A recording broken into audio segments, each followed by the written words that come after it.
Welcome to Conversations with Body and Mind with myself, Antoinette Nirvana. Body and Mind is your health and wellness online directory. And coming up in today's conversation, I'll be chatting to Bronwyn Spence-Ross, and she is a reflexologist and called herself Green Man Reflexology. Good morning, Bronwyn. How are you doing? I'm doing well. Thank you so much for taking the time to speak to me today. Oh, no, thank you. Looking forward to learning a little bit more about you and reflexology and all of those wonderful benefits. But before we get into your work and this amazing healing, would you like to tell us a little bit more about yourself? What is the things that you did before you decided to do this, and why reflexology? Sure, not a problem. Back in about 2001, straight out of school, in fact, my back in my matric year, my work experience, I was lucky enough to spend at the Natural Health and Beauty College.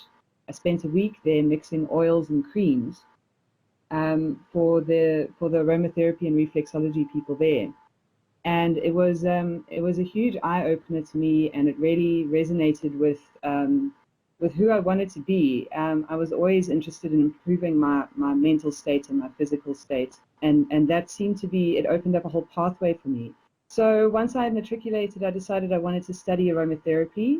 I didn't really know anything about reflexology. It was a very foreign word to me.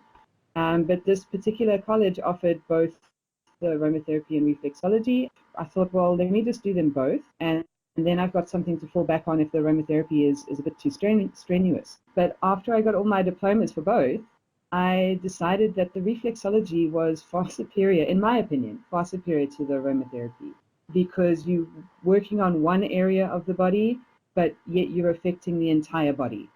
And I saw huge benefits in that.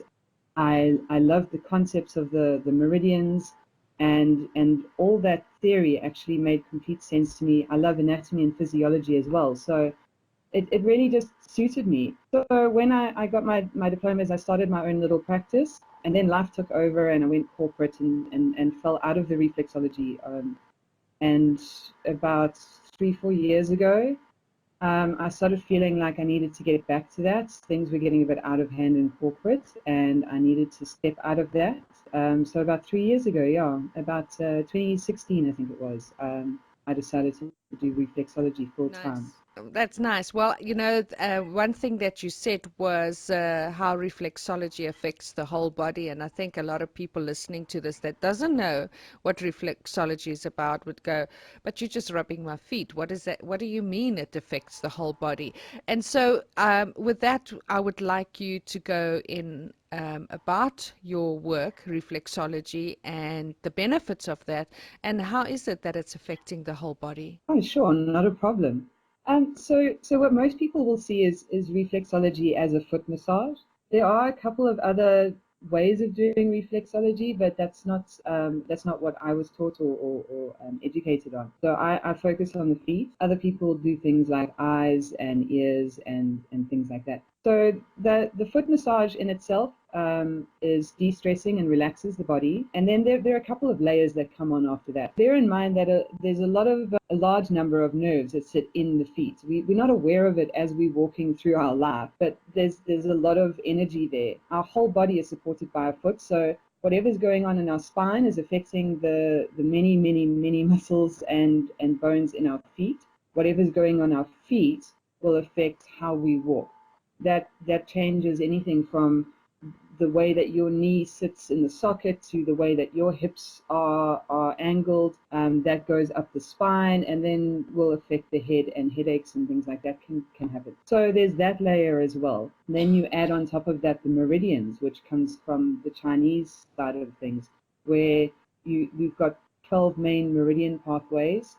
Many of them come through in our feet. In reflexology, you study them all, and you learn to actually be able to tell what's going on in a person's body not only by their feet, but also by the energy pathways that map, like kind of like roads or freeways through the body. They zig and they zag, but they're definitely there. You can follow them with you can look at skin conditions. You can look at a person's color, whether they are flush in the face, whether their toes are blue or their fingers are blue, coloring of their nails. All these sort of things kind of come together and tell us a story, us reflexologists, a story about what's going on in that person's body, especially when you're looking at the meridian pathways, because those are ley lines through the body that actually identify specific organs and their functions in the body. So, for example, someone who's getting headaches on the sides of their heads, round by the ears, that kind of headache is considered to be related to maybe like the gallbladder. There's areas around the ankles that may get puffy, and that can relate to the kidneys. So the idea is to make sure that you, as a reflexologist, you need to have a very, very firm understanding about anatomy and physiology, and then you pair that with your meridians, because your meridians are like your key cards. They help explain in an easy way what's going on in the body. And then on top of that, you've got the actual reflexes, which are based in the feet, and those reflexes also point out different organs in the body that are having areas of dis-ease or low energy or excessive energy. Is there anything else that you want to add at the end just about reflexology? You can obviously also use Yes. aromatherapy while you're doing that, correct? Aromatherapy in reflexology, my main oil of choice is tea tree oil. It's to protect the customer and it protects me. But when I have access to some extra oils, I do like to treat my customers, and I'll mix some of my own creams, even sometimes procuring some more complex creams like shea butter and vitamin E oil and stuff like that, because especially now in winter, actually, because the feet get so dry, and that can be pointing to maybe something like a large intestine blockage, but you want to actually treat it on the surface as well as inside. So yeah, things like that. It's also important to understand nutrition when you're doing reflexology, because we are what we eat.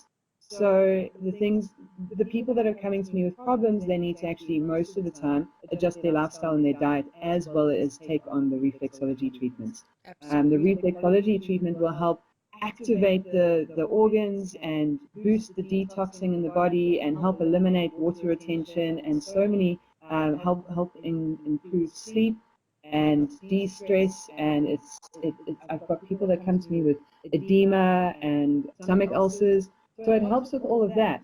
But you have to actually look at the person's diet. So I talk to people about their diet, about their lifestyle and exercise, their hygiene, and their stress levels at work and at home. And then I try and guide them in the right direction. Absolutely. So they're not having a high acidic food intake. They're making sure that they're getting lots of water, but not too much water, because you don't want to overflood your kidneys. So all these things come into play. And most people, while I prefer that they come and relax and meditate and go to sleep while I'm doing the reflexology, because it's such a pleasurable experience, and the relaxation is such an important part of receiving the treatment, I also understand that a lot of people want to know what's going on, what I'm seeing. So I talk to those ones that want to talk about it. We have a lot of conversation while I'm doing the reflexology. Wonderful. So they'll get the foot massage, which is activating everything in the body, and I help guide them with their diet and their lifestyle so that they can actually boost and get the best out of their improvements in their life. Fantastic. Thank you very much, Bronwyn. And if you could just share with us where you are located. Sure. I'm located in the beautiful Winston Park area in Jan Smuts Avenue. The address is 22 Jan Smuts Avenue, but appointments by bookings only. And my contact number is 081 274 9011. Or you can find me on Facebook, Greenman KZN. I also have a Google business site. You can contact me there. They have call me buttons and all that kind of jazz. Great. Thank you very much, Bronwyn. And please don't forget that you can go to the Body and Mind website, which is www.bodyandmind.co.za, and you can find Bronwyn or Green Man KZN Reflexology on our directory and contact her from there. Please don't forget to subscribe to our YouTube channel, and you can share our conversations with our members, with people that you think can gain benefit. You can comment, get notifications when our next conversation will be uploaded. And also now available in Android as well as your Apple Play stores. You can find the Body and Mind Health Directory app. Again, be able to listen directly from your phone to our conversations, interact with our members. Thank you very much, Bronwyn, for chatting to us today. It's a pleasure. Thank you. Wonderful. Thank you. Have a good day. You too. Bye Bye. bye.